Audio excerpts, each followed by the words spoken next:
주진우의 이슈 해설. 주진우의 이슈 해설. 구독, 좋아요, 알림 설정 부탁드립니다. 안녕하세요. 주진우 의원입니다. 저는 이번 대선에서 반드시 우리 국민의힘 김문수 후보가 당선이 돼야 중국과 균형 외교도 할 수 있고 당당한 대미 외교를 통해서 우리 대한민국의 국익을 지켜나갈 수 있을 것이라고 생각합니다. 좀 설명드리면 아마 내용들은 좀 아실 텐데 그 숫자나 데이터 같은 것들을 다 모르실 수가 있어서 제가 좀 설명을 드리겠습니다. 대한민국은 지금 중국에 의해서 어떻게 보면 막대한 안보적인 손실, 또 경제적 손실을 입고 있습니다. 그게 이제 상호 외교에서 중요한 것은 상호주의, 호혜주의라고 하죠. 상대 국가가 우리에게 해주는 것만큼 우리도 상대 국가에게 해준다. 이게 공평한 외교, 공정한 외교의 어떤 그 시발점이거든요. 근데 그게 저는 지금 많이 무너져 있어요. 그 이유는 문재인 정부 때부터 이어져 온 친중 위주의 정책들이 지금 계속 고착화되고 있어서 그런 측면이 강하다라고 생각합니다. 특히 지금은 그 미국과 중국과의 어떤 관세 정쟁을 포함해서 글로벌 경제 패권 전쟁 중이거든요. 근데 지금 중국의 경제 상황이 사실은 많이 안 좋습니다. 그랬던 이유는 중국의 정치 구조가 지금 현재 좀 안정적이지 못하고요. 그러다 보니까 민주적인 정부가 아니고서는 그 국민들의 창의성이 살아나기 힘들거든요. 지금까지는 다른 나라의 기술을 카피하는 방향으로 중국의 경제정책이 많이 기울어 있었는데 실제 뭐 우리 K한류다 뭐다 해서 우리나라에서 히트치면 심지어 예능 프로그램도 베끼잖아요. 그것을 주도로 성장해 왔다면 거기에 대해서 자유민주주의 체제를 수호하는 EU라든지 미국 같은 나라들이 이제는 대놓고 견제하기 시작한 겁니다. 그러니까 사실은 기술을 탈취해서 뭔가 글로벌 경쟁력을 유지하기가 좀 쉽지 않은 상황인 거죠. 특히 AI 산업같이 새로 태동된 우리나라를 비롯해서 세계적인 100년의 어떤 경제 상황을 좌지우지할 수 있는 신기술들은 지금 현재 아무래도 미국과 EU를 중심으로 해서 많이 발전하고 있기 때문에 우리나라가 미래 먹거리를 확보하기 위한 저는 방법은 너무 자명하다라고 생각합니다. 물론 중국과의 교역이나 거래를 끊을 수는 없죠. 하지만 지금처럼 맹목적인 친중 외교를 해서는 안 되고요. 결국은 미국과 대등한 또 자유민주주의 체제를 수호하는 국가들끼리 저희도 동맹국이기도 하지 않습니까?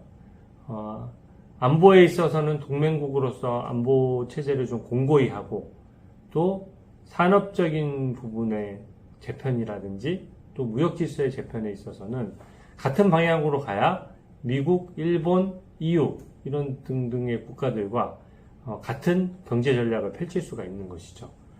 근데 이 너무 간단한 원리인데 그 민주당이나 지금 이재명 후보 입장에서도 마치 미국하고도 외교를 할 것처럼 하지만 기본적인 성향이 맹목적 친북, 친중을 많이 하다 보니까 과연 지금 선거 때 떠드는 것만큼 그렇게 할 것이냐라는 점이 있고요. 뭐 비단 예를 들어보면 제가 재판 얘기를 꺼내지 않더라도 경기도지사 시절에 평화부지사라는 거를 설립해서 어느 도에서 평화부지사가 있습니까? 뭐 경남도나 경상북도나 뭐 경기도 외에 뭐 인천시나 부산시나 충남 충북, 전남 전북 어디에도 평화부지사 직위는 없거든요. 근데 평화부지사 직위 밑에 평화협력국 같은 국까지 만들어서 공무원들을 대거 투입한 다음에 결국 한 것이 이재명 후보가 북한에 방북해서 뭔가 김정은과 사진을 찍고 그래서 정당성을 인정받고 그래서 제가 전에도 지적했지만 왜 대한민국 정치의 정당성을 우리 민주당 같은 거대 정당이 왜 북한으로부터 받아야 되느냐 하는 그게 있는 거거든요. 그래서 종북 좌파 세력에 너무 휘둘리는 거 아니냐. 특히 이번에 진보당과 단일화를 했지 않습니까? 진보당이야말로 통합진보당의 후신 세력이거든요.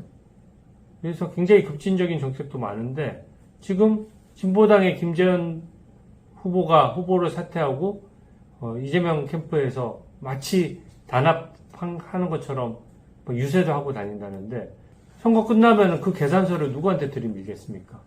당연히 이재명에게 들이미는 거죠. 그러면 정책은 작용화될 수밖에 없는 겁니다. 중국의 군사시설 정찰과 군사기밀 유출, 이게 지금 대한민국 안보 구멍에 굉장히 큰 영향을 미치고 있습니다. 안보가 구멍이 나고 있다고 저는 생각하는데요. 지난 1년간요, 중국인에 의해서 국가 안보 시설을 무단 촬영하다가 적발된 건이 11건입니다. 적발이 11건이에요. 지금도 수많은 무수한 시도가 이루어지고 있다라고 봐야 되고요. 이제는 얼마 전 기사도 났었죠. 현역 병사까지 포섭을 해서 저 한미연합훈련이라든지 이런 정보를 빼냈거든요. 병사가 접근할 수 있는 정보가 뭐 그렇게 고급 정보가 있겠어요? 근데 그 병사에게 왜 포섭됐냐면 그 병사에게 준 돈이 5천만 원이에요. 그러니까 중국이 어떤 사드 배치라든지 이런 안보 이슈를 가지고 소위 말하는 간첩 활동을 하기 위해서 돈을 물량 공사를 하는 거죠. 그러니까 중국의 경제 규모가 사실은 지금 경제 상황이 안 좋아지고 있지만 경제 규모 자체는 워낙 나라랑 인구수가 많고 나라가 크니까 전체 그 GDP는 굉장히 높거든요. 거기 입장에서는 5천만 원씩 주고 별거 아닌 정보도 수집을 해나가는 것이죠. 그러면 고급 정보는 어떻게 할 것이냐. 저는 좀 걱정되는 것이 이 일회성으로 첩보를 수집한 게 아니에요. 내가 공산당이 중국 공산당이 잘 보이려고 어쩌다가 한 게 아니고 실제 어떤 그 중국 그 군사 조직의 하부 조직에서 그 정보의 가격을 책정하는 사람까지 두고 포섭할 사람, 통역할 사람 이런 사람들 각각 두고 이것을 작업을 하다가 걸린 거거든요. 그러면 그 얘기는 뭐겠습니까? 이게 하나가 아니라는 뜻이죠. 2024년 6월에는 중국인 유학생 3명이 부산 해군작전 사령부에 정박된 항공모함을 촬영하다 적발이 됐고요. 또 2024년 11월 중국인이 국가정보원 건물을 드론으로 촬영하다 적발된 일이 있었고요. 2025년도 3월에 중국 유학생 2명이 수원 공군기지에서 전투기를 촬영하다 적발됐습니다. 그리고 작년 1월에는요. 블랙요원 신상을 블랙요원이라고 하면 우리나라 정보 파트에서 비밀리에 정보를 수집하는 우리 국익을 지키기 위한 정보원인데 그것을 중국 정보당국에 군에 근무하는 군무원이 넘겨버렸어요.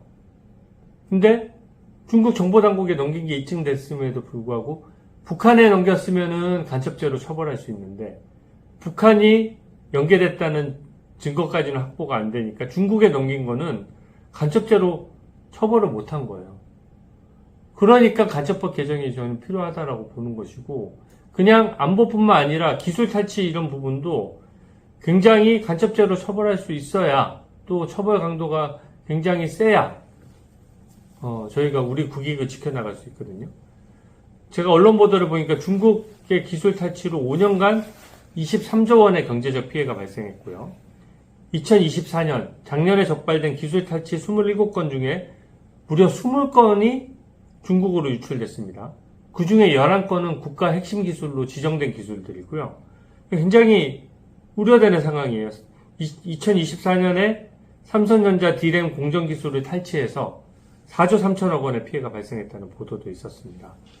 근데 이런 것들에 대해서 반대로 우리나라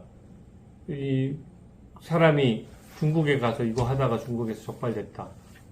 그러면 얼마나 강하게 처벌하겠습니까? 근데 그러니까 우리는 그쪽 가서 중국의 처벌이 두려워서 제대로 된 정보활동을 하기 어려운 상황인데 물론 이렇게 기술 탈취 같은 이런 정보활동은 허용되는 범위가 아니죠. 근데 중국은 버젓이 걸려봤자 손방망이 처벌받으니까 이렇게 하는 것이고요. 이게 중국과의 균형회가 완전히 무너졌어요. 간첩법도 개정하기 직전까지 갔다가 그냥 스리슬쩍 유야무야 돼봤어요. 제가 법사위 있잖아요. 그러니까 법사위 작년 12월에 서영교 의원 같은 경우에는 언제적 간첩인데 지금 간첩을 얘기하냐? 군사기밀은 뭐 다 국가기밀이냐? 오히려 큰 소리를 쳤거든요. 근데 버젓이 간첩 활동을 하고 있는 게 계속 처벌이 되고 있고, 민노총 핵심 간부가 북한 당국으로부터 직접 지령을 받아서 15년씩 받고 있잖아요. 그러면 북한만 간첩 활동을 하느냐 이겁니다. 중국은 간첩 활동 안 하냐 이런 거거든요. 그리고 노정면 의원 같은 경우에도 간첩법의 악용 가능성이 있다면 그걸 막는 장치가 필요하다라고 하는데, 아니 우리나라 국익 지키겠다는데 간첩법이 무슨 악용 가능성이 뭐가 있습니까? 그리고 그 간첩 관련해서 간첩법 개정 관련해서 공청회 열어달라고 하니까 이 공청회 일정을 아직 안 잡고 있어요. 이런 것들이 저는 맹목적인 친중 외교 자세를 민주당이 유지하고 있는 것이라고 생각하고요. 저는 중국 관련된 제도는 패키지로 고칠 필요가 있습니다. 물론 중국과 필요한 외교는 해야 되고, 중국이 우리나라에게 해주는 만큼 우리나라도 당연히 해줘야 돼요. 중국이 어느 정도 우리나라 국민들에 대해서 비자의 편의성을 확보해주면 거기에 준해서 거기에 상응하는 조치는 우리가 해줘야 되는 겁니다. 그래야 상호 교류가 늘어나면서 국익이 창출되는 것이거든요. 이 불법 체류 문제는 체류 문제대로 막더라도 그런 상호주의에 입각한 외교 활동을 해야 되는데, 그게 저는 완전히 무너졌다라고 보는 거죠. 지금 작년도 한 해 동안 중국인이 장기 요양 보험급여에 가입해서 보험료는 6억 원을 냈는데요. 실제 수익으로 받아간 돈은 500억 원이에요. 보험의 특성을 감안하더라도 보험료를 미리 내놨다가 보험료를 이제는 이 장기 요양이 필요하다고 인정이 돼버리면, 그러면 이게 한두 번 그냥 그 교통사고처럼 보험료가 지급되는 게 아니라 매달 얼마씩 지급돼야 되는 거거든요. 그러니까 이게 굉장히 이런 보험제도가 도움이 되는 측면도 있지만, 외국인하고 내국인을 똑같이 해버리면 실질적인 수혜자가 누가 되는지를 따져볼 필요가 있는 겁니다. 무작정 내국인과 외국인을 같이 취급하는 게 도움이 되는 게 아니거든요. 그러면 과연 보험료의 성격이 있더라도 중국인들이 요양급여를 많이 타가는 측면이 있다 그러면 제도적으로 손을 봐야 되는 거거든요. 그리고 중국인이 작년에 받아간 700억 원의 실업급여가 있는데 그 중에 600억 원 정도가 이제 화교에게 지급됐거든요. 저는 민족주의를 얘기하는 게 아닙니다. 민족이나 인종에 대해서 차별해서는 안 되죠.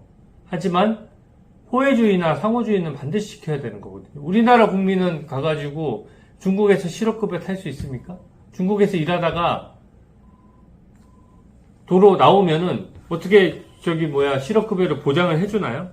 저는 그런 면에서 한국인은 중국으로부터 상응하는 건강보험이나 실업급여 혜택을 제대로 받지 못하면서 중국만 보장해주는 현재 방식을 저는 문제가 있다고 생각하고요.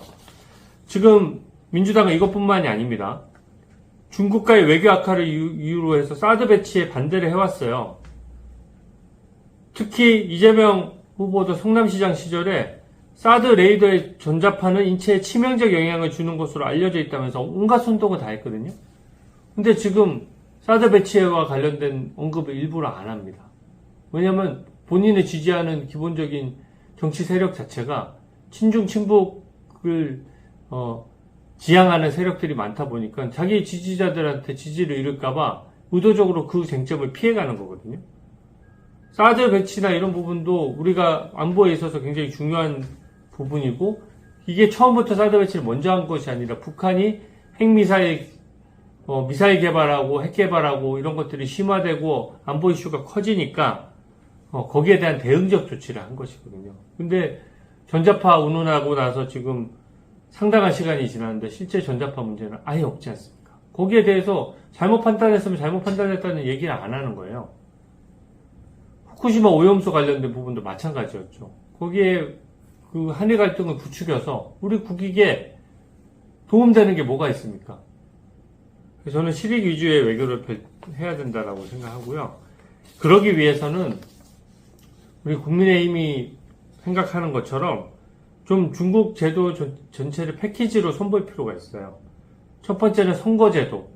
왜 우리나라는 중국에 가서 살 때 투표권이 없는데, 여기는 지방선거긴 하지만 왜 중국인들에게 그만큼 투표권을 주는 것입니까?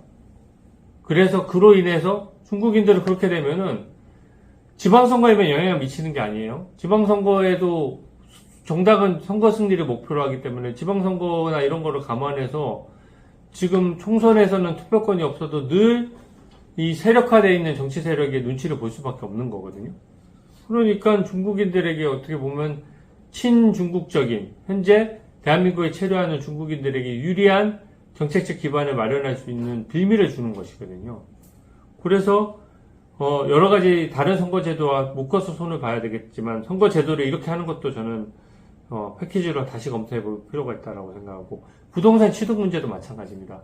왜? 오히려 역차별이라고 하죠. 중국인들은 그 자국에서 대출 받을 때 대출을 확 끼고 살 수 있는데 우리나라는 대출에 제한이 있잖아요. 그러니까 중국인들은 보다 쉽게 우리나라 부동산을 매입할 수 있는 것이고, 그로 인해서 집값이 비정상적으로 상승하면 나중에 집값이 떨어질 때 경착륙할 위험이 있을 뿐더러 우리 청년들이나 신혼부부들이 그냥 적정한 금액의 집을 사서 진입하는 것이 불가능해지는 수준에 이르는 것이거든요. 그래서 저는 부동산 취득 문제도 호혜주의에 입각해서 재검토가 필요하다고 생각하고, 사회보장제도도 아까 마찬가지입니다. 실업급여, 건강보험급여, 장기요양보험급여 이런 것들도 전부 중국이 어느 정도 하는지를 봐야 돼요.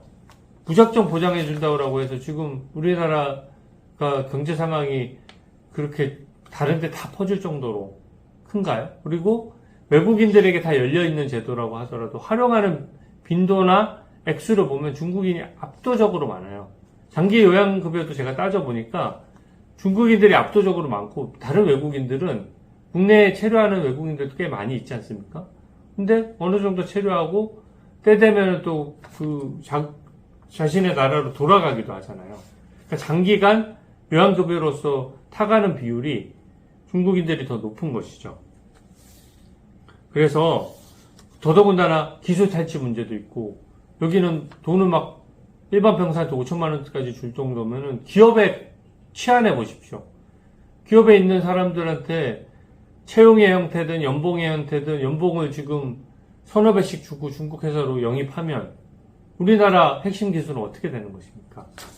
저는 이런 점을 종합해서 이번 투표가 우리 대한민국 미래의 먹거리 100년을 가르는 것입니다. 그래서 민주당은 지금도 내란이니 탄핵이니 그런 내란 탄핵 타령하고 있고, 이제는 사법부로 화살을 돌려서 사법부를 거의 없앨 듯이 사법부를 발밑에 무릎 꿇이려고 하잖아요. 근데 그것도 막아야 되지만 이 경제적 관점 또 안보적 관점에서 현재 민주당의 친중 관련된 것들은 일부러 언급 안 하고 있는 것이다. 저는 그렇게 생각하고, 그 부분에 대해서 저희가 막아낼 수 있도록 우리 국민의힘 김문수 후보에게 꼭 힘을 실어주시기 바랍니다. 오늘 해설 이것으로 마치겠습니다. 감사합니다.